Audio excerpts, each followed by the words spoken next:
आप देख रहे हैं समग्र चेतना, बूंद बूंद में सच। नमस्कार, मैं हूं सुयश मिश्रा। आप देख रहे हैं समग्र चेतना।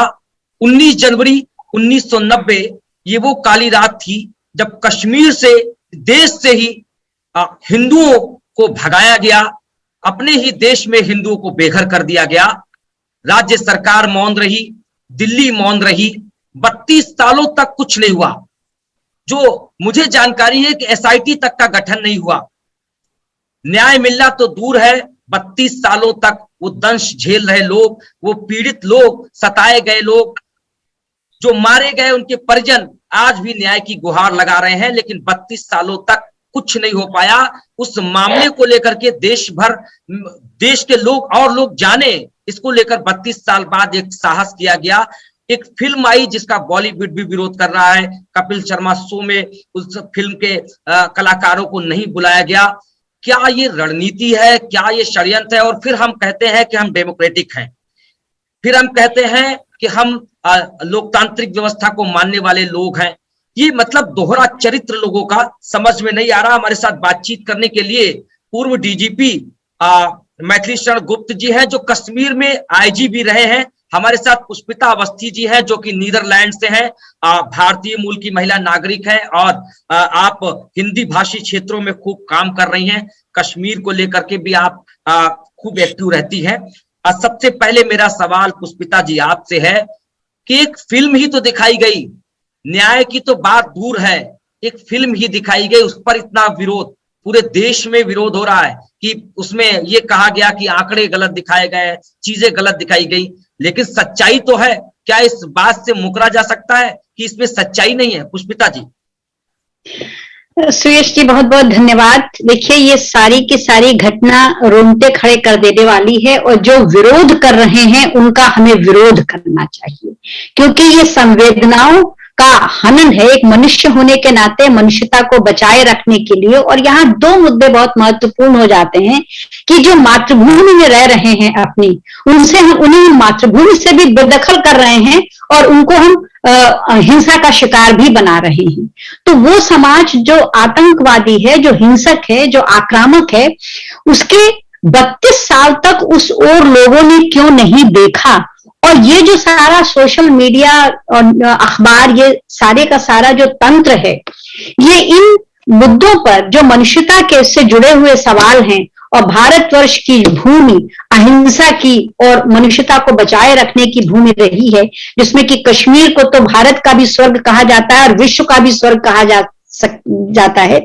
गहरे अर्थों में अगर देखा जाए तो मैथिली जी भी इस चीज को स्पष्ट करेंगे कि वहां पर आतंकवादियों ने और पाकिस्तानियों ने अपना गढ़ बना लिया है और वो गंभीरता से उनकी जो योजनाएं हैं वो वहां कार्यान्वित हो रही हैं। और जैसा कि मैंने और भी जगह पढ़ा है, अगर लोग ये कह रहे हैं कि इस फिल्म के द्वारा कोई राजनीति की जा रही है, तो मुझे लगता है अगर ये राजनीति ही इसे कहें तो ये देशभक्ति की राजनीति है, अपने देश के नागरिकों को बचाए जाने की राजनीति है, जिसको जो अब बहुत जरूरी हो गया है इस रूप में।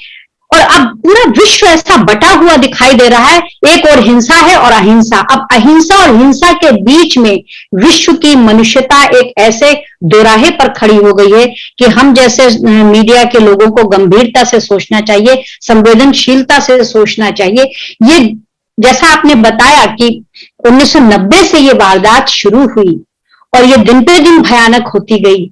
8 लाख से अधिक लोग विस्थापित होकर के विश्व के दूसरे देशों में, कश्मीर के पंडित समुदाय के लोग दूसरे देशों में जाकर के बसे, क्योंकि उनको ये भी लगा कि भारतवर्ष में भी बचने के बाद संभवतः उन आतंकियों के द्वारा वो सुरक्षित नहीं रह सकते हैं।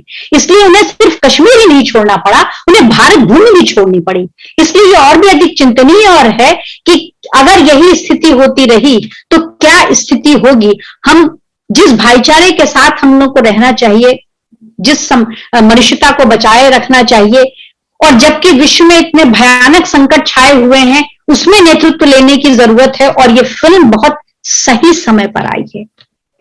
इसलिए कि इसकी जरूरत इस समय जितनी भारतवर्ष को है उतनी ही विश्व को है। मनुष्य इतना, माने नरसंहार शब्द बहुत ही हल्का शब्द है। जो घटनाएं वहां घटित हुई हैं, आडवाणी जी खुद उस फिल्म को देखने गए इस उम्र में, और वो जितने व्यथित हुए उसका भी लोगों को समझ में आ रहा है। और आप देखिए कि इससे ये भी एक बहुत बड़ा सच उद्घाटित होता है कि बॉलीवुड में जो फिल्में बन रही हैं उनको बनाने वाले लोगों के पीछे भी कई दूसरे तरह के हाथ काम कर रहे हैं, जो भारतवर्ष की जनता को कहा जाए कि प्रेम और सेक्स के मनोरंजन में फंसाए रखते हैं, और उधर वो अपराध और अंडरवर्ल्ड और आतंक की गतिविधियों को जारी रखते हैं। बिल्कुल, तो रियल लाइफ कहीं ना कहीं पुष्पिता जी, रियल लाइफ में लोगों को फंसाए रखा गया है। जो रियल घटनाएं हैं, जो असली घटनाएं हैं, उनको कहीं ना कहीं उनसे युवाओं को दूर रखा गया है। हमारे साथ मैथिली शरण गुप्त जी हैं, आप आईजी भी रहे हैं कश्मीर में। मुझे जहां तक जानकारी है, सर आपने कश्मीर को खूब अच्छी तरीके से देखा होगा। मुझे इस बात का जवाब दे दीजिए कि कश्मीर में पुष्पिता जी ने तो कहा कि वहां आतंकियों ने अपना गढ़ बना लिया है, वहां पे उग्रवाद मचाया जा रहा है, लेकिन मुझे एक बात का जवाब दीजिए, 1990 में कश्मीर में क्या मस्जिदों से ऐलान नहीं हुआ था कि जागो जागो सुबह हो गई, रूस ने बाजी हारी है, हिंद पर लर्जन तारे हैं, अब कश्मीर की बारी है। कहा नहीं गया कि हिंदुओं कश्मीर छोड़ दो, हिंदुओं कश्मीर छोड़ दो वरना बुरा हो जाएगा, मारे जाओगे। क्या ये मस्जिदों से ऐलान नहीं हुआ? आजादी का मतलब क्या? हम वहां नारे लगाए जाते थे कश्मीर में 1990 के दशक में कि हम क्या चाहते हैं, आजादी। आजादी का मतलब क्या? ला इलाहा इल्लल्लाह। अगर कश्मीर में रहना होगा अल्लाहू अकबर कहना होगा। ऐ जालिमो, ये नारे लगाए जाते थे खुलेआम। क्या ये गलत है जो आज लोग इस फिल्म का विरोध कर रहे हैं? उनसे सवाल है और आपसे भी सवाल है, इसलिए कि आपने कश्मीर में समय गुजारा है, आपने कश्मीर को बड़ी बड़ी करीब से, बड़ी पैनी नजरों से देखा है, और आप वहां अधिकारी भी रहे। नारा यहाँ लगता था, है जालिमो ऐ काफिरों कश्मीर हमारा है, यहाँ क्या चलेगा निजामे मुस्तफा, रालिब गालिब या चालिब, हमारे साथ मिल जाओ या मरो या भाग जाओ। क्या ये कैसा सेकुलरिज्म है? ये तथाकथित सेकुलरिज्म के जो ठेकेदार हैं, उन्हें 1990 के दशक में वो कहां चले गए थे, और आपने करीब से कश्मीर को देखा है। मेरा आपसे सवाल है, क्या कहेंगे इस पूरे मुद्दे पर? मैं तो ये कहूंगा कि 1947 से आप कहां गए थे, जब आपका इतिहास तोड़ा मरोड़ा गया, जब आपको आजादी दी ही नहीं गई, आपके साथ फ्रॉड किया गया, आपको कोई आजादी नहीं दी गई है, आप आज भी गुलाम हैं। आपको जो आजादी मिली, मैं थोड़ा सा इसको पीछे से खींच के लेके जाऊंगा, और मैंने उन टुकड़े टुकड़े गैंग को देखा है, रगड़ा रगड़ा रगड़ा, भारत तुझको रगड़ा। अरे फोर्सेस का कितना रेजिलियंस देखना चाहते हैं आप कहते हैं प्रोफेशनल फोर्स है, आपने उसके हाथ मान दिए। मैं आपको एक वाकया बताता हूं।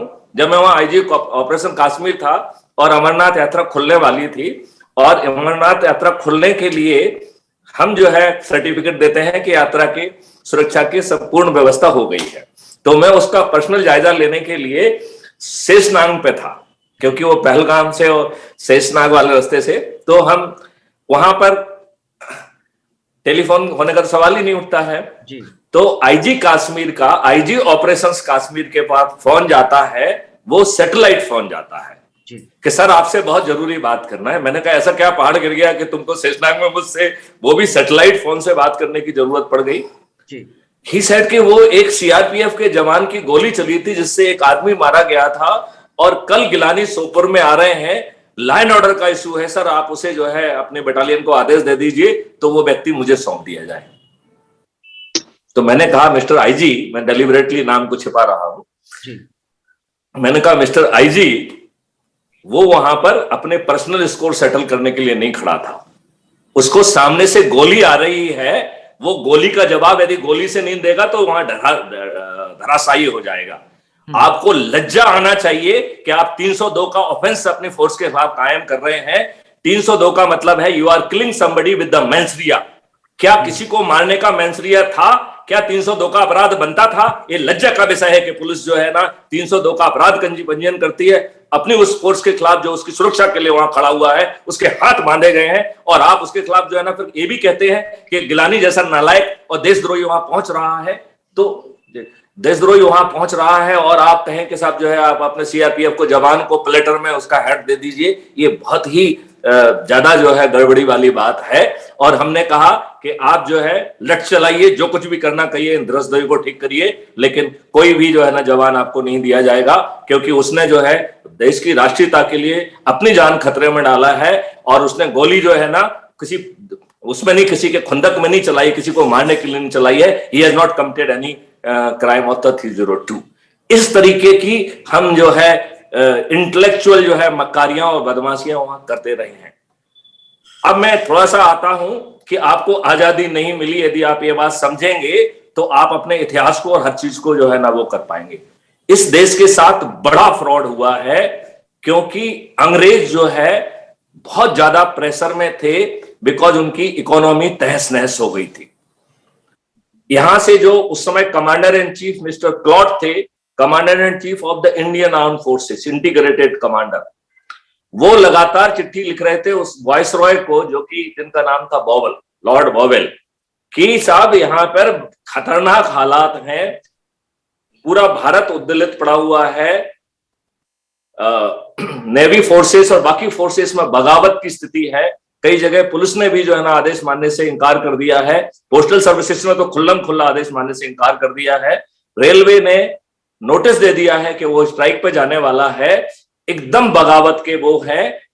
हम आपको हिदायत देना चाहते हैं कि आजाद ट्रायल चल रहा है, जिसमें हमारे पूजनीय नेहरू जी जो है काला कोट पहन के पहुंचे और उन्हें धेलेवेरी की संपत्ति जो है सिंपैथी जो है ना आजाद हिंद फौज से नहीं थी। यदि ऐसा होता तो वो प्राइम मिनिस्टर बन गए थे, ना तो उन्होंने उसको कोई रिहेबिलिटेट किया, ना उनको कोई पेंशन दी, ना कोई बेनिफिट दिया। वो उनकी काली चाल को जो ना दर्शाता है। सिर्फ पब्लिक को सिंपैथी लेने के लिए, ड्रामा करने के लिए ये दुष्ट व्यक्ति काला कोट पहन के वहां पहुंचा। मैं ये कहने की पूरी जिम्मेवारी के साथ साहस कर रहा हूं, पूरी जिम्मेवारी के साथ। मैं इसमें कोई हल्का कमेंट ना माना जाए, मैं पूरी गंभीरता के साथ कमेंट कर रहा हूं।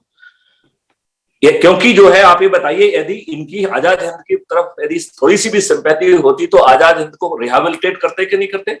बिल्कुल। आजाद हिंद को जो है ना कुछ रिकॉग्निशन देते कि नहीं देते? आजाद हिंद फौज को कुछ पेंशन देते कि नहीं देते? इस दोस्त ने एक ढिलेवर का काम नहीं किया, जो एस्टैब्लिश करता है कि काला कोट अपनी सिर्फ जो है ना अपनी वो बचाने के लिए, अपनी पॉलिटिक्स के लिए जो है ना एक काला कोट पहन के गया था। इसको ढिलेवरी की संपत्ति नहीं थी।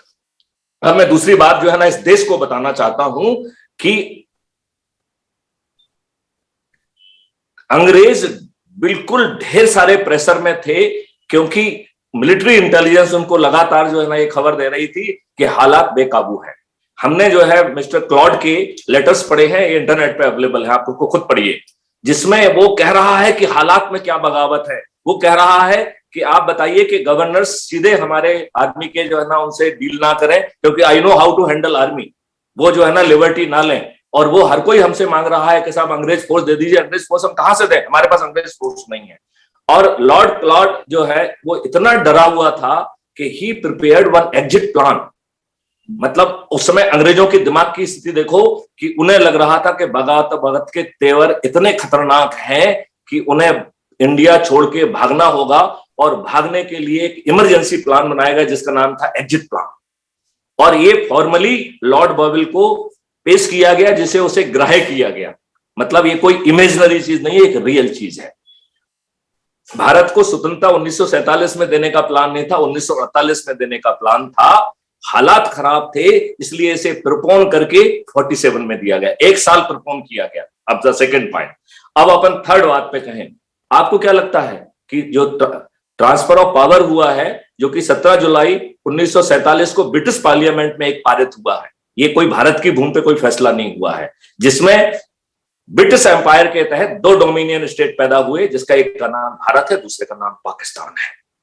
भारत जिसका नाम है इंडियन इंडिपेंडेंस एक्ट ऑफ 1947। इस पूरे एक्ट में इंडिपेंडेंस वर्ड का केवल टाइटल में उपयोग है, केवल टाइटल में। इंडिपेंडेंस वर्ड पूरे एक्ट में कहीं नहीं आया है, ऐसा एक्ट।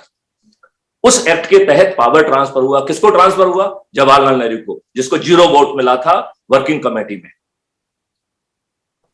तो आपको क्या लगता है, आपको जो है ना फिल्मों में दिखाया गया कि गांधी जी ने कहा इसलिए हो गया? नहीं, गांधी जी नहीं था।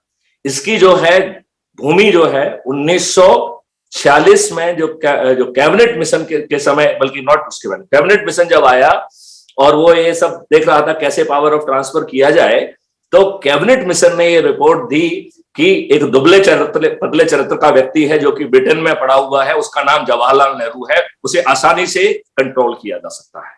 कैबिनेट मिशन के इस जो है ना रिकमेंडेशन पे लॉर्ड बॉवेल को इंडिया से विदाई दी गई और लॉर्ड माउंटबेटन को लाया गया, जो समय वो बर्मा बॉर्डर पे थे, और उनको इसलिए लाया गया कि उनकी पत्नी जो है एडमिना जो है lord Mountbatten first lady, she was जो है ना student along with the Jinnah and Nehru, and that connection was to be exploited. बहुत सारे फोटोज और अवेलेबल हैं जो कि बहुत सारी कहानियां कह रहे हैं, मुझे कहने की जरूरत नहीं है, लेकिन this Jawaharlal Nehru became the prime minister of this country not because of the Indians. He was not representative of the Indians. He became जो है on account of the decision taken by the English people, very smartly implemented and used Nehru, and I feel used Gandhi जी। और मुझे लगता है गांधी जी अपने आप को कई जगह जो है ना मिसयूज कराते रहे हैं, चाहे फर्स्ट वर्ल्ड वार में हो, चाहे सेकंड वर्ल्ड वार में हो। एक खलीफत जो है ना तुर्की का जो है ना वहां बगावत करता है, हम यहाँ पे खिलाफत मूवमेंट कर देते हैं। 1920 में मालाबार में मापला में जो है नरसंहार कर दिया गया है, जो 1990 है, ये 1920 में देख लीजिए जाके केरला में। इन दुष्टों ने वही किया है, उन्होंने जो है हत्याएं की हैं, रेप किया है। एक व्यक्ति का जो है I was reading today only Annie Besant ji का मैं एक स्पीच पढ़ रहा था उसमें, which has been written by the no less than the governor Mr. C. Shankar Narayan. मैं उसको पढ़ रहा था, उसमें जो है ना एनी बेसेंट लिखती है कि जो है ये गांधी क्या किस तरीके का व्यक्ति है, ये क्या कर रहा है, ये लोग मर रहे हैं, कर रहे हैं। ठीक है, अंग्रेज अपने हिसाब से इसलिए कह सकते हैं क्योंकि अंग्रेजों के खिलाफ भी था, लेकिन अंग्रेजों के साथ साथ हिंदुओं का तो मैसेकर किया गया था। इट इज नॉट खिलाफत, it is a Khalifa movement. हमें खलीफा से क्या लेना देना था भाई, जो है ना Gandhi ji has done it. आप जब फर्स्ट वर्ल्ड वार हुआ तो आपने कहा कि नहीं नहीं नहीं नहीं, हमें जो है ना अंग्रेजों को पहले लेने दीजिए, फिर हम करेंगे। फिर सेकंड वर्ल्ड वार में भी उन्होंने ही नाटक कहा, उन्होंने ये भी रिकॉर्ड पे कहा है कि मुझे जो है अंग्रेजों के रूल्स पे जो ना स्वतंत्रता नहीं चाहिए। What is this nonsense.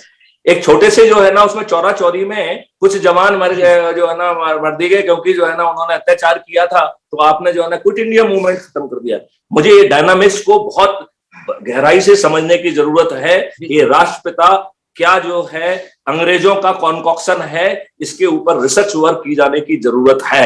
हमें इस जो है ना कहीं ना कहीं कुठाराघात हुआ है, शुरुआत से ही कुठाराघात हुआ है। अब जो मैं अभी मैं आता हूँ आर्टिकल 370।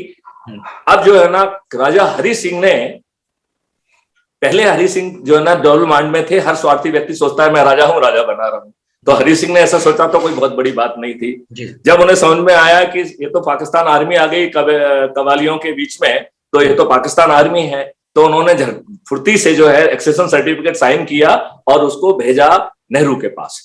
नेहरू ने उस एक्सेशन सर्टिफिकेट को कचड़े में डाल दिया। आई डोंट जो है ना एक्सेप्ट इट।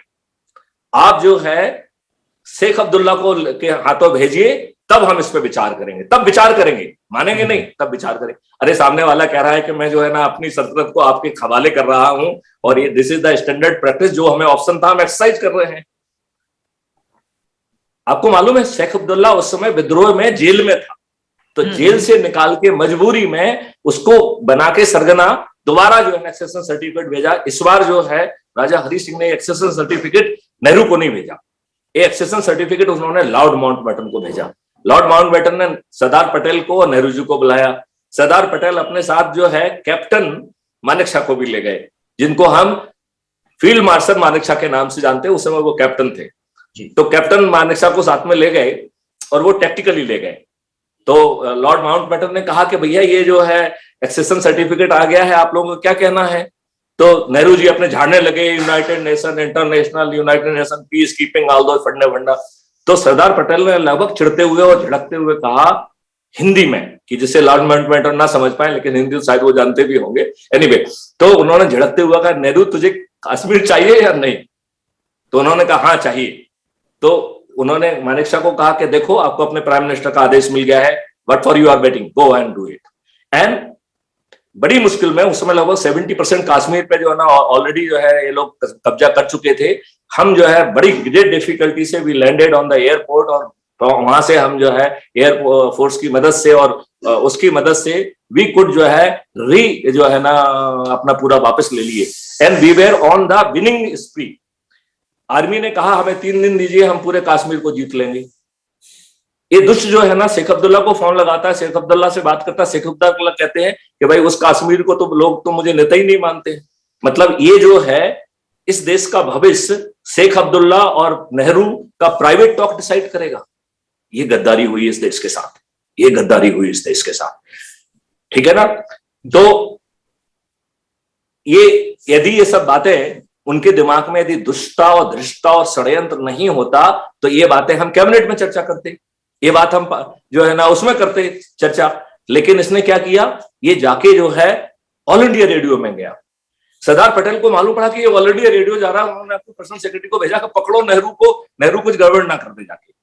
जब तक उनके सेक्रेटरी पहुंचे, नेहरू ऑलरेडी अनाउंस कर चुका था कि युद्ध विराम करते हैं। हम जीत रहे थे, हम युद्ध विराम क्यों कर रहे हैं, हम यूनाइटेड नेशन जाएंगे क्यों जाएंगे, हम प्लेबिसाइड क्यों करेंगे जब हमारे पास accession certificate in the same dialogue it is है।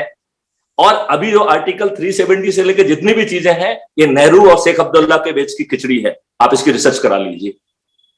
आर्टिकल 370 को डलवाने की कोशिश की, डॉक्टर अंबेडकर ने फ्लैटली कह दिया कि मैं देशद्रोही नहीं हूं, आर्टिकल 370 नहीं आ सकता है। तब जो है नेहरू जो है ना विदेश जाते हुए सरदार पटेल को कि भैया दादा तुम जो है ना डलवा दो, तुम्हारी बात लोग मानेंगे। और जब सरदार पटेल जी ने अपने व्यक्तिगत आश्वासन से, बिकॉज सरदार पटेल जी का एक स्ट्रक्चर था, तो जब उन्होंने आश्वासन दिया कि नहीं ये तो टेम्पररी क्लॉज है, आज के हालातों से कर लो, तो भैया दादा करके उन्होंने डलवा दिया उसको। अब मैं आपसे पूछता हूं कि आर्टिकल 35A कैसे पैदा हो गया। आर्टिकल 35A प्रेसिडेंट नोटिफिकेशन से मई 1954 में आया है। आपका संविधान जो है ना 1950 में लागू हो चुका था।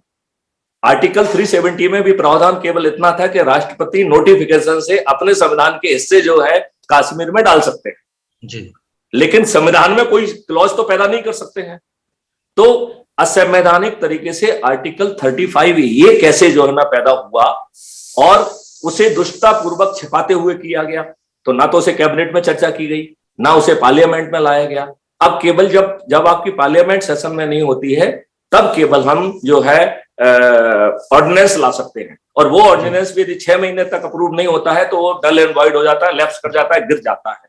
तो ये आर्टिकल 35 पहले तो संविधान में पहुंचा कैसे, और ये 70 साल कैसे वहां बना रहा, और फिर उसे दुष्ट लोगों ने, क्योंकि यही जो है ना समस्या का आधार है, इसी से दो संविधान, 2 विधान सब इसी में बने।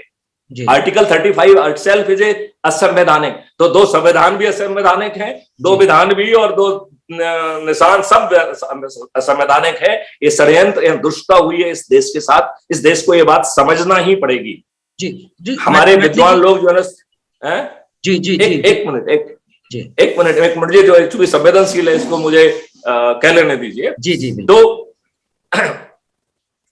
अब जो है आर्टिकल 35 लीगली पैदा हो गया। इसको जो है इन्होंने जो है कुलश्रेष्ठ जी की पार्टी ने जो है उनके वॉलंटियर्स ने चैलेंज किया 2014 में सुप्रीम कोर्ट ने।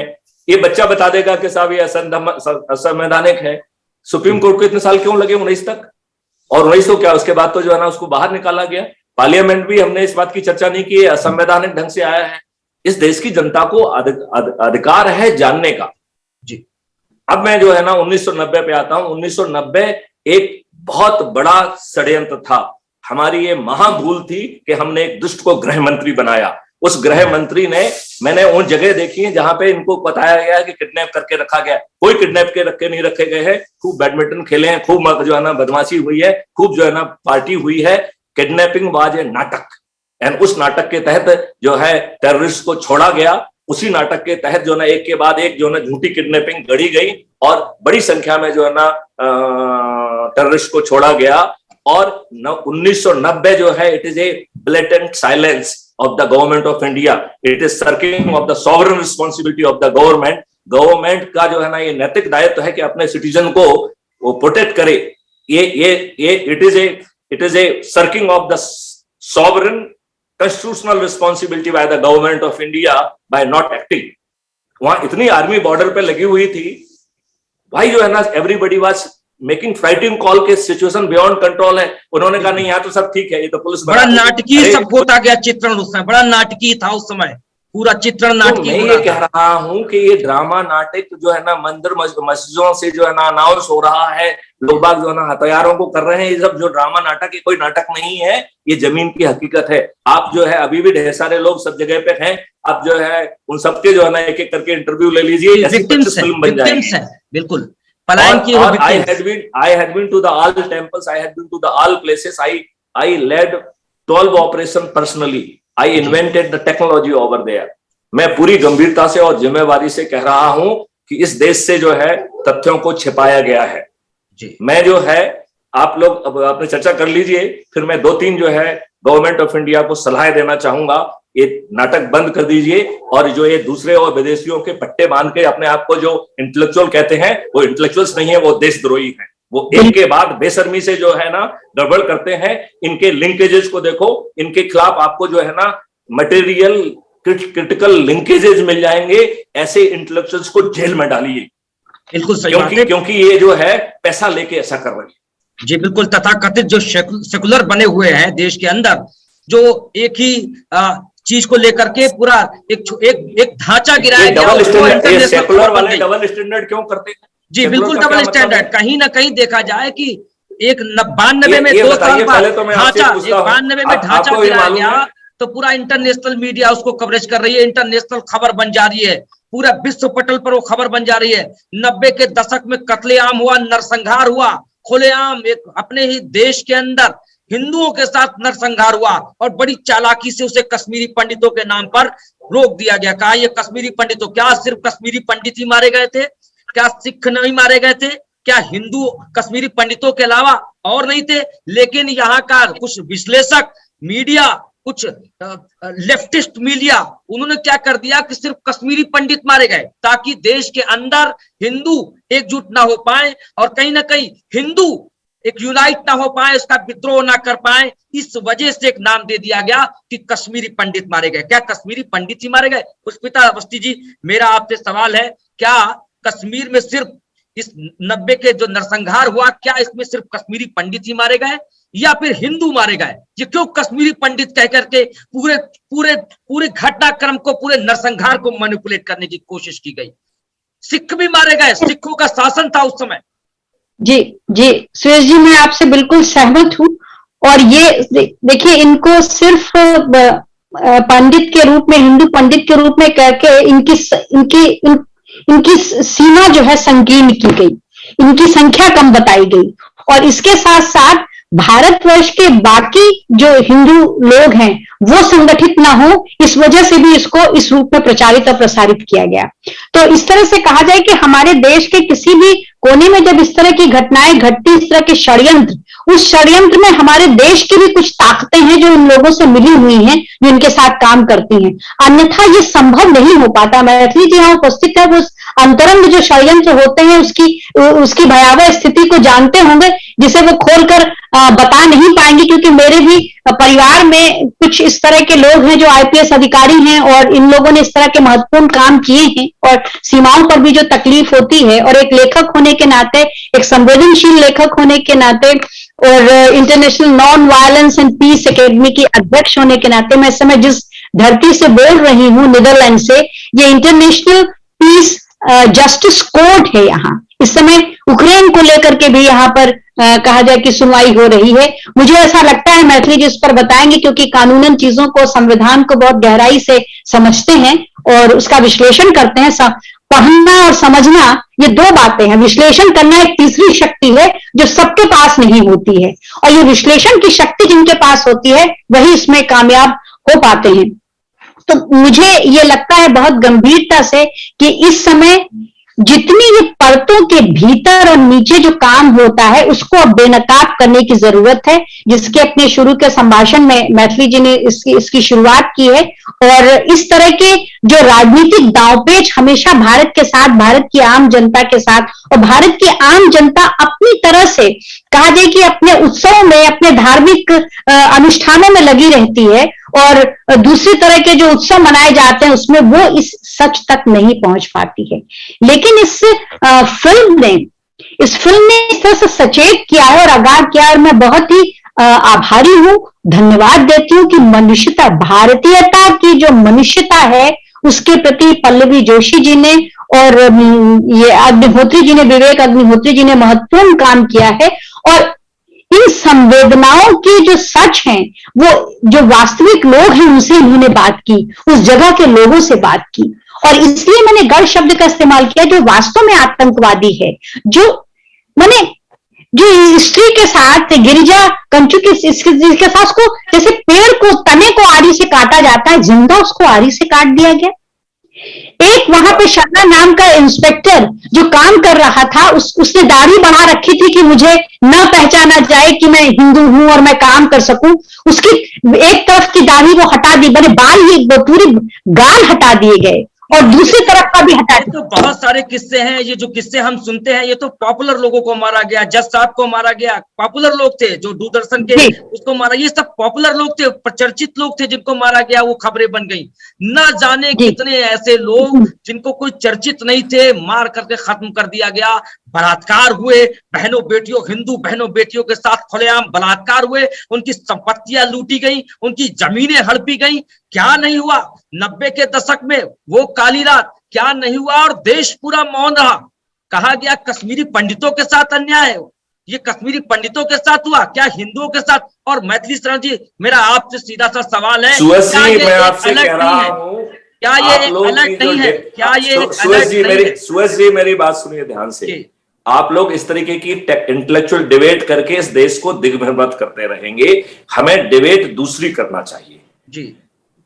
आपको जो है ना, मैं बहुत ही बोल्ड जो है ना स्टेटमेंट दे रहा हूं कि आप इंटेलेक्चुअल मीडिया जो है डिबेट को ड्रिल करके सही दिशा में नहीं ले जाती है।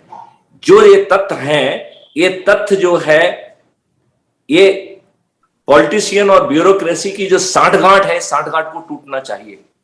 आपने जो है अंग्रेजों के नियम एज इट इज जो है ना अडॉप्ट कर लिए। अंग्रेजों ने नियम जो है ना भारतीयों के लिए नहीं बनाए थे, गुलामों के लिए बनाए थे, उनको अपमानित करने के लिए बनाए थे, शोषित करने के लिए बनाए थे, उनके आत्मसम्मान को तोड़ने के लिए बनाए थे, उनके व्यवसाय को तोड़ने के लिए बनाए थे। क्या कारण था कि सभी नियम एज इट इज अडॉप्ट कर लिए हैं?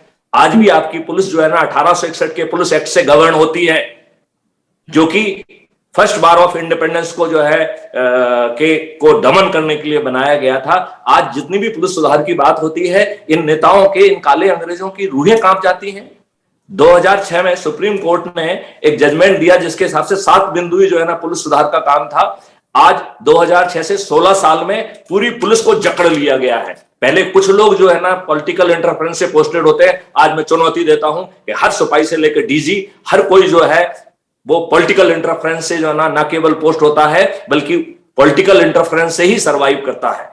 तो इसका मतलब ये है कि चूंकि सबको ये अच्छी लग रही है, ये अंग्रेजों की सेवा की हुई है, काले अंग्रेजों की सेवा कर रही है, तो हम काले अंग्रेज हैं और हमने जो ब्यूरोक्रेसी बनाई है वो लॉर्ड है।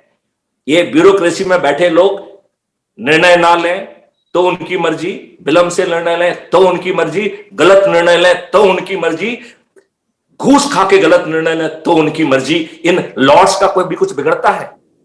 एक जो है पटवारी गलत चीज लिख देता है, आपकी जो ना पीढ़ियों की जो ना एड़ियां घिस जाती हैं और आपको न्याय नहीं मिलता है। एक एडीएम साहब मुझे राजस्थान के किस्सा सुना रहे थे कि बोले साहब एक बनिया था जिसका नाम था विद्युत कुमार, हमारे दुष्ट पटवारी ने उसको विद्युत विभाग लिख दिया। वो बोले 30 साल से जो है ना वो अपनी एड़ियां घसीट रहे थे, उन्हें न्याय नहीं मिल रहा था। उनके सौभाग्य से मैं पहुंच गया और बोले मैंने जो है ना कहा कि भाई इसमें विद्युत विभाग का क्या लेना देना, हमने उनका नाम विद्युत कुमार रिस्टोर करा दिया। तो मैंने उन एडीएम साहब से पूछा आपने अपने पटवारी को सस्पेंड किया क्या? बोले नहीं वो तो नहीं किया। तो हमने कहा वो तो लॉर्ड ही बना रहा ना, आपने न्याय दे दिया है लेकिन लॉर्डशिप चेंज नहीं हुई है। तो प्रॉब्लम यहां लॉर्डशिप की है। तीसरी बात है कि हमें इस मुद्दे से ये बात करना चाहिए कि जब जो है भारतीय वहां पर उनके साथ वो भारतीय थे, आप लोग, मुझे आपत्ति है कि आप उसे जो है ना पंडित या उसको वो छोड़ दीजिए। It is the sovereign responsibility. I salute जो है ना मिस्टर मोदी कि उन्होंने यूक्रेन से हवाई उसमें प्रतिबंध होने के बावजूद अकेला इंडिया के विमान गए और उनको जो है ना 4 मंत्री जाके लेके आए। I salute him. This is called the constitutional and sovereign responsibility of the government of India. ये sovereign responsibility 1990 में तेल लेने गई हुई थी. What IB was doing? कौन ऑफिसर थे? क्या उन्होंने रिपोर्ट नहीं भेजी? यदि रिपोर्ट भेजी तो वो रिपोर्ट में जो है ना, दिल्ली में किसने तेल लगाया उसको, यदि वो जिंदा है तो जेल जाना चाहिए, और यदि वो जो है ना मर गया है तो उसकी भर्त्सना होना चाहिए. हम देशद्रोही हैं, हम इंटेलेक्चुअल्स नहीं है. We are pseudo intellects, we are देशद्रोही. हम अपने अपने जो है ना दिल को खोजें, वी विल फाइंड के हम we are our self are the culprit. हम किसी दूसरे को नहीं कहेंगे, we are also part of that culprit. मैंने जो है ना अपनी जान पे खेल के इतने ऑपरेशन किए हैं, मैं जो है ना बहुत सारे जो है ना उनका सफाया कर पाया. Just by we invented technology. ये कहते हैं इस तरीके के डेडिकेटेड ऑफिसर भेजिए, 2 मिनट में जो है ना कश्मीर सब ठीक हो जाएगा. और मेरे पास ऐसे बहुत सारे जो है ना वो हैं. मैं आप लोगों से चाहूंगा जो दर्शक देख रहे हैं कि वो crime free Bharat YouTube channel पे देखें. 1000 से ज्यादा वीडियो अवेलेबल है. हम इस देश को ट्रांसफॉर्म कर देंगे जी. हम इस मुद्दे और इसके लिए हमने एक ऊर्जा की फिलॉसफी दी है. मैं आह्वान करता हूं कि आप सभी लोग उस ऊर्जा का केंद्र बने और उस ऊर्जा का स्थानांतरण करते हुए, क्योंकि ये धूर्त जो है नेता, ये अपने लाभ के लिए जी रहे हैं. आप मुझे बताइए, 2004 के बाद जो है किसी भी ब्यूरोक्रेट को पेंशन नहीं मिलेगी. वो 37 साल, 40 साल, 45 साल जो है ना नौकरी करता है, उसे पेंशन नहीं मिलेगी. और जो इन राजनेताओं को 6-6, 7-7 पेंशन मिल रही है. ये क्या दुष्टता है, क्या दुष्टता है. बिल्कुल, बहुत सारी त्रुटियां हैं, बहुत सारी खराबियां हैं. मैं एक सवाल पुष्पिता जी से ले लेता हूं. पुष्पिता जी, इस मामले को लेकर के जो इसके डायरेक्टर थे, निर्देशक हैं, उन्होंने विवेक अग्निहोत्री जी, उन्होंने ट्वीट किया था कि जो कपिल शर्मा शो है, जो हर बॉलीवुड की फिल्मों जब रिलीज होती हैं तो उससे पहले वो उनके कलाकारों को अपने प्लेटफॉर्म पर बुलाते हैं. जब इन्होंने शायद उनसे कांटेक्ट किया तो उन्होंने मना कर दिया. इसको लेकर के विवेक अग्निहोत्री ने ट्वीट किया था कि कपिल शर्मा जो है हमारी इस मूवी को प्रमोट नहीं करना चाहते हैं. बताइए, इस तरीके का हो रहा है इस देश के अंदर, क्या कहेंगे आप इसको लेकर के? देखिए, आपने बहुत सही सवाल उठाया है और ये उससे जुड़ा हुआ है कि मैथिली जी ने जो कहा, जो हमारे देश के जो इंटेलेक्चुअल हैं, जो प्रोपेगेंडा करते हैं, जिनमें एक चीज और जोड़ देते हैं कि एक मूवी आई थी, एक वैश्या पर बनी मूवी, एक वैश्या पर मूवी बनी थी, उसको लेकर के पूरा मेन स्ट्रीम मीडिया लग गया है. उसको थिएटर से नकार दिया गया है. वो इतनी घटिया फिल्म थी, मैंने भी उसको देखा, इतनी घटिया फिल्म थी, उसको थिएटर से नकार दिया गया, लेकिन उसको मेन स्ट्रीम मीडिया में बहुत चमक दमक दिखाने की कोशिश की गई. लेकिन ये रियल लाइफ पे जो स्टोरी है, जो रियल स्टोरी है, उसको ये main stream media, main Bollywood उसकी भर्त्सना कर रहा है, उसको नकार रहा है, उसको प्रमोट नहीं कर रहा है. ये कैसी मानसिकता डेवलप हो रही लोगों की? सुरेश जी, देखिए, कपिल शर्मा शो, कपिल जी तो दिखाई देते हैं, लेकिन वस्तुतः उनके पीछे सलमान खान का ये पूरा बैनर और पूरा खर्च होता है. ये फिल्मी दुनिया में जो मुस्लिम लोग हैं, खुल के इस बात को कहना होगा. हम लोग तो बहुत सी बातें ढक के कहने के चलते भी बहुत सी हकीकत बयां नहीं हो पाती है. ये वहां से आदेश आते हैं, उसको फॉलो करते हैं. दूसरी चीज ये है कि जो फिल्में फ्लॉप होती हैं, नहीं चल पाएंगी, उन्हीं को प्रमोट करने के लिए उस मंच पर उन कलाकारों को, उन लोगों को ये बुलाते हैं.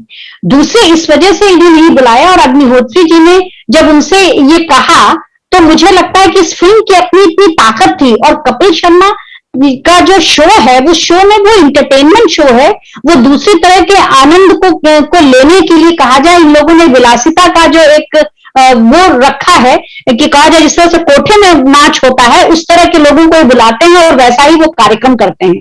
तो अगर नहीं बुलाया तो मुझे लगता है कि विवेक अग्निहोत्री जी के पक्ष में बात जाएगी. और ये जो फिल्म दिखाई जा रही है, इसके लिए कहीं कहीं लोग ये भी कह रहे हैं कि इसको ट्वीट न किया जाए, उसके बारे में अधिकतर लोगों के पास ना भेजा जाए, जिससे कि लोग थिएटर में ही जाकर के देखें. सवाल यहाँ पर ये नहीं कि थिएटर में ही जाकर के देखें, क्योंकि उससे कमाई हो, कमाई के बोझ से मुक्त होना चाहिए, इसका अधिक से अधिक प्रचार हो. और मैं मैथिली जी की बात से सहमत होते हुए कहूंगी कि भारतीयता की भावना में एक सूत्रता और एकात्मकता आनी अब बहुत जरूरी है. और जो कश्मीर साहित्य और संस्कृति इन सब का केंद्र रहा है, ये बताता कि कई हजार सालों से वो धरती हमारी है, हमारे बुद्धिजीवियों की है और हमारे लोगों की है। और वहां से कला और संस्कृति का जितना प्रचार प्रसार हुआ है, मैं बहुत पल्लवी जोशी जी और विवेक अग्निहोत्री जी ने देश में ही नहीं विदेश में भी जो लोग इससे त्रस्त हुए हैं, प्रभावित हुए हैं, और भय के स्तर पर, संवेदना के स्तर पर, इस फिल्म का एक सबसे बड़ा पक्ष जो है, ऐसी घटनाओं को दिखाया गया है जिन घटनाओं से व्यक्ति अपने देश के प्रति संवेदनशील होगा, अपनी राष्ट्रीयता के प्रति संवेदनशील होगा। और जो इस देश के गद्दार लोग हैं, उनको सबसे ज्यादा भय अब इसी बात से है कि अगर देश के विभिन्न जाति धर्म के लोग भी राष्ट्र के नाम पर एक हो जाएंगे तो वो एक बहुत महत्वपूर्ण भूमिका होगी, और यही इस फिल्म का एक उद्देश्य होगा।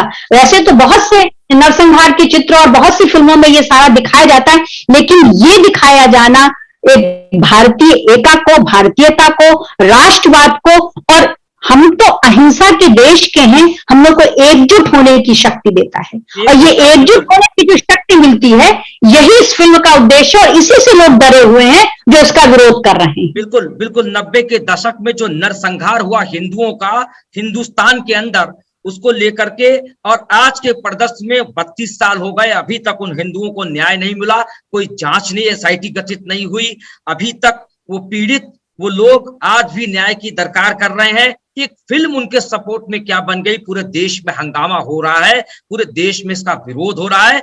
मैथिली जी, मेरा आपसे एक सवाल है कि ऐसी परिस्थिति में मोदी और योगी जैसे नेताओं की भूमिका कितनी अहम हो जाती है? जी, एक मिनट, आपका क्वेश्चन सुनने के पहले मैं पुष्पा जी को साधुवाद दूंगा, धन्यवाद दूंगा कि उन्होंने बहुत अच्छी एनालिसिस की। मैं उनका पूरी तरह से समर्थन करता हूं। नंबर 1, पहले तो मैं ये मानता हूं कि मिस्टर अग्निहोत्री को जो है ना इतने छोटे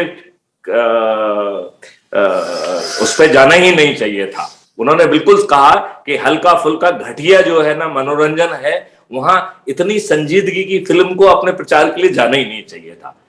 चूंकि वो गए और उनको जो है ना मना कर दिया गया है, तो अब हम सब लोग जो है ना कपिल शर्मा को जो है ना उनके धरती चटवा दें, उनके शो का बायकॉट करें, उनका बायकॉट करें, उनकी निंदा करें। ये हमें करना ही चाहिए। मुझे लगता है कि ये भारतीयता का जो है ना परिचय होगा, जिससे कमल शर्मा और जो है ना ये कपिल शर्मा और इन जैसी जितनी भी शक्तियां हैं, उनको एक सबक लगेगा, उनको डर लगेगा। अभी वो अपने आप को शक्ति का केंद्र समझ लगे हैं, उन्हें डर लगना चाहिए। जो पहले कुछ लोगों को डर लग रहा था, ज्यादा लोगों को डर लगना चाहिए, क्योंकि वो गलत हैं, वो दुष्ट हैं, वो दुष्ट की शक्तियों के साथ हैं। तो ये बात मैं पुष्पता जी के उसमें कहना चाहता था, इसलिए मैंने टोका। अब आप अपना प्रश्न कहिए। जी, मेरा सवाल सीधा सा ये है कि 90 के दशक में जो नरसंहार हुआ, आज तक उस नरसंहार में पीड़ितों को न्याय नहीं मिल सका, कोई भी दोषी जेल नहीं गया। ऐसे परिदृश्य में, ऐसे माहौल में, देश में मोदी और प्रदेश में उत्तर प्रदेश की बात करें तो योगी जैसे नेताओं की उपयोगिता कितनी महत्वपूर्ण हो जाती है? मैथिली सर जी, आपकी नजरों में। ये बहुत ही आवश्यक है, क्योंकि मोदी जी जो है एक दृढ़ चरित्र के व्यक्ति हैं, और उनकी दृढ़ता और उनका नेतृत्व जो है यूक्रेन में देखने को मिला है कि भारतीय जो है ना जहाज, 4 मंत्री जो है, जबकि कोई भी जो है ना उसमें नो फ्लाइंग जोन में जाके अकेला भारत के जो है ना विमान गए और सभी लोगों को निकाल के लाए। I salute that. अब मैं चाहूंगा कि यही चीज जो है वो हमें कश्मीर में दिखाई दे। मैं कश्मीर के बारे में और थोड़ी चीज के बारे में, 3 चीजों के बारे में अपने पॉइंट रखना चाहता हूं। नंबर 1, जो भी डिसीजन लिए जाते हैं दे शुड बी कैटलॉग्ड, और किसी को भी जलाने की स्वतंत्रता नहीं होना चाहिए। नंबर 1, 10, 15 या 20 साल जो भी समय माने, उस समय के बाद automatically everything should be come to the public domain. तो उस समय की जो मजबूरियां हैं वो पब्लिक समझे, और कुछ धोते चरित्र के लोग हैं तो उसे सामने उजागर होना ही चाहिए। ये एक निर्णय का अंग बनाए, जिससे कि भविष्य में इस तरीके की कुत्सित चालें पर्दे के पीछे ना हो, और ब्यूरोक्रेट अपने लाभ के लिए और नेता अपने लाभ के लिए दोनों गठजोड़ करके देश के साथ खिलवाड़ ना करें। This is the one point which I want to pray to the Honorable Prime Minister.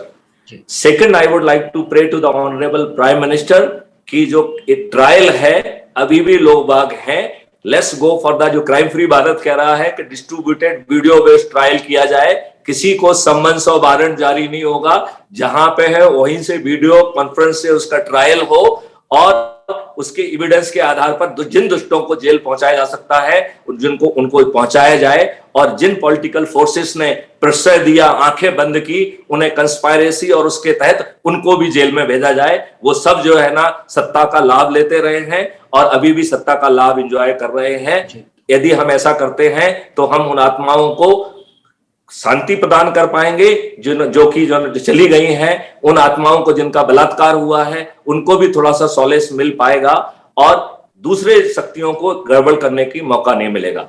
अब मैं तीसरी प्रेयर करना चाहता हूं, वो सबसे बड़ी प्रेयर है। जो इनकी संपत्ति है, हम जो है किसी भी कश्मीरी को वापस कश्मीर भेजने की बात ना करें।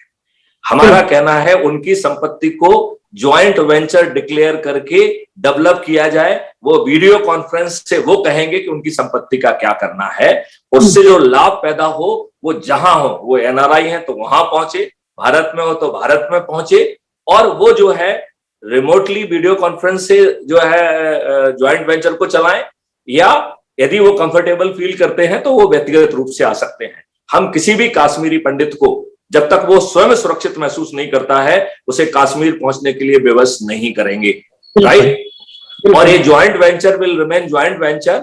उनके रहने के लिए अलग से जो है ना पूरा एरिया बना के let it be fully protected, जिससे कि लोग बाग जो है बाद में उनको नुकसान ना पहुंचाएं। जो यदि साहस करके वहां पहुंच भी जाते हैं और बाद में उन्हें जो है टारगेट ना बनाया जाए, बाद में जो है ना उनको नुकसान ना पहुंचाया जाए, क्योंकि सत्ताएं बदलते ही जो है पूरी ब्यूरोक्रेसी मूक हो जाती है, तो किसी का भरोसा नहीं किया जा सकता है। तो इन सब चीजों को बाकायदा लिखित पॉलिसी में रखा जाए, और जितनी भी गड़बड़ी करने वाले हैं, अब जो है we should not be politically and diplomatically correct.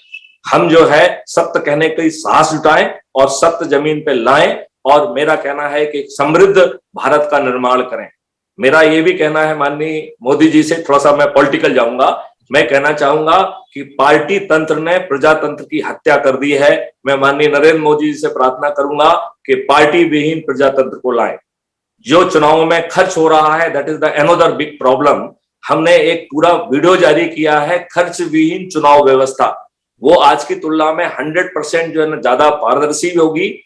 छोटे चरित्र के लोग जो है वो उस व्यवस्था में ना खड़े हो पाएंगे ना आ पाएंगे, और हमें जो जिसमें यदि वो पैसा खर्च करेंगे तो वो संज्ञेय अपराध होगा, उसको आप देखिए, और हमारी वोटिंग भी 100% हो जाएगी। यदि हम उसमें थोड़े से और यदि हम जो आपका पीपल रिप्रेजेंटेटिव एक्ट है उसको यदि हम और ज्यादा धारदार बना देंगे तो ये इस देश का बड़ा भला करेगा। हम सतही चीजों को छोड़ के मुख्य चीजों पर जाएं तो हम इस देश का बहुत भला कर सकते हैं। कहने के लिए तो मेरे पास बहुत सारे पॉइंट है माननीय जी बिल्कुल मोदी जी के लिए, लेकिन इस विषय पे ये बिंदु सीधे सीधे जो है ना मायने रखते हैं। यदि माननीय जो है ना नरेंद्र मोदी, जिनके वक्तव्य और जिनसे हर कोई आशा कर रहा है, वो अपने उससे ऊपर उठ के ये काम करें। और एक और मेरी प्रार्थना है कि मोदी जी खुद जो है हल्के कमेंट ना करें। जब वो ये कहते हैं कि ये लोग मुझे नोच के खा जाएंगे, ये मुझे जीने नहीं देंगे, तो इससे जो है ना हम जैसे छोटे लोग हतोत्साहित महसूस करते हैं, हम लोगों का डर बढ़ जाएगा। तो चाहे वो पॉलिटिकली कैलकुलेटेड डायलॉग क्यों ना हो, हम ये पॉलिटिकली कैलकुलेटेड डायलॉग नहीं देंगे। हम जो है अपनी मजबूती और अपने मुख्य इरादे वो करें, और जो सूडो इंटेलेक्चुअल्स हैं इनको हम बिल्कुल ना बख्शें, क्योंकि ये सूडो इंटेलेक्ट्स नहीं है, ये देशद्रोही है। ये टिके हुए लोग हैं जो पैसे के लिए कर रहे हैं। बिल्कुल, जब जब जरूरत पड़ी है प्रधानमंत्री ने 56 इंची सीना दिखाया है, और उनकी उपयोगिता ऐसे समय में महसूस होती है कहीं ना कहीं युवाओं के अंदर, देश के अंदर, देश के लोगों के अंदर। यही वजह है कि उत्तर प्रदेश में भारी बहुमत से मुख्यमंत्री योगी आदित्यनाथ को चुनकर दोबारा मुख्यमंत्री बनाया गया। बड़े इतिहास में उलटफेर कर दिए गए, और प्रधानमंत्री को दो बात मैं योगी जी से भी एक बात कहना चाहता हूँ जी, और वो भी इस चुनाव के परिणाम के तारतम्य में कहना चाहता हूँ। कोई भी जो है पुराना ब्यूरोक्रेट ये बात अपने मुंह से नहीं कहेगा जो मैं कहने वाला हूँ। मैं ये कहना चाहता हूं, जिस 120 सीट में माननीय जो है योगी जी हारे हैं, ये योगी जी नहीं हारे हैं, ये दुष्ट लोग जीते हैं। मैं कैंडिडेट का नाम नहीं ले रहा हूं यहाँ, मैं कैंडिडेट इज नॉट इम्पोर्टेंट। यहाँ इम्पोर्टेंट ये है कि जो आपराधिक शक्तियां मिली हैं उनको जिताने के लिए, उन आपराधिक शक्तियों के जो घृणित और आपराधिक कृत्य हैं एक भी नजरअंदाज ना किया जाए। इन 120 कंस्टिट्युएंसी में उन सब अपराधियों ने जिन्होंने अपने लाभ के लिए जुड़ के और योगी जी से डर के जो है सपा को जिताया है, हमें सपा के कैंडिडेट से कोई लेना देना नहीं है, हमें सपा से कोई लेना देना नहीं है। लेकिन एक भी आपराधिक शक्ति जिसने जो है हार में जो है ना रोल अदा किया है, उसके ऊपर बुलडोजर भी चलना चाहिए, आपराधिक कार्रवाई भी होना चाहिए, जिससे कि आपराधिक शक्तियां जो है अच्छे व्यक्ति को हराने के लिए संगठित होने का जो एक विकल्प है वो उनके दिमाग से निकल जाना चाहिए, उनके दिमाग में डर होना चाहिए। बिल्कुल सही। आप सभी मेहमान हमारे साथ जुड़े, आप सभी हमारे साथ आए, इसके लिए आप सभी पुष्पिता जी कुछ कहना चाहते हो? पुष्पिता जी जल्दी बोल दीजिए, समय बहुत कम है जी। सुरेश जी, ये जो जीत हुई है उत्तर प्रदेश में, जो राम राज्य है, इस राम राज्य को पूरे देश में होना चाहिए। और वस्तुतः देखा जाए कि इससे पहले, मोदी जी के आने से पहले भारतवर्ष में यम राज्य था, अंधकार का राज्य था, और यम का मतलब हम दो समझते ही हैं कि यमराज क्या है। तो राम राज्य को अब यमराज के दूरी को तय करना है और स्थापना करनी है।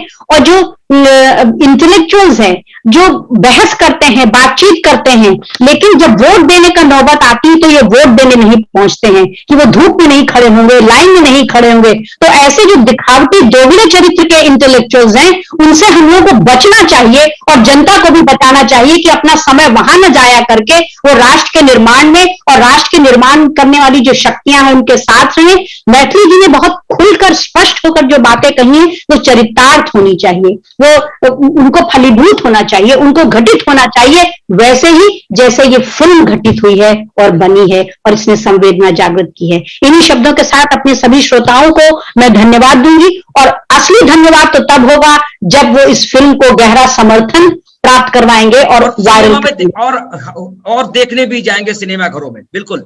आप सभी मेहमान हमारे साथ जुड़े, इसके लिए आप सभी का शुक्रिया। देखते रहे समग्र चेतना। नमस्कार।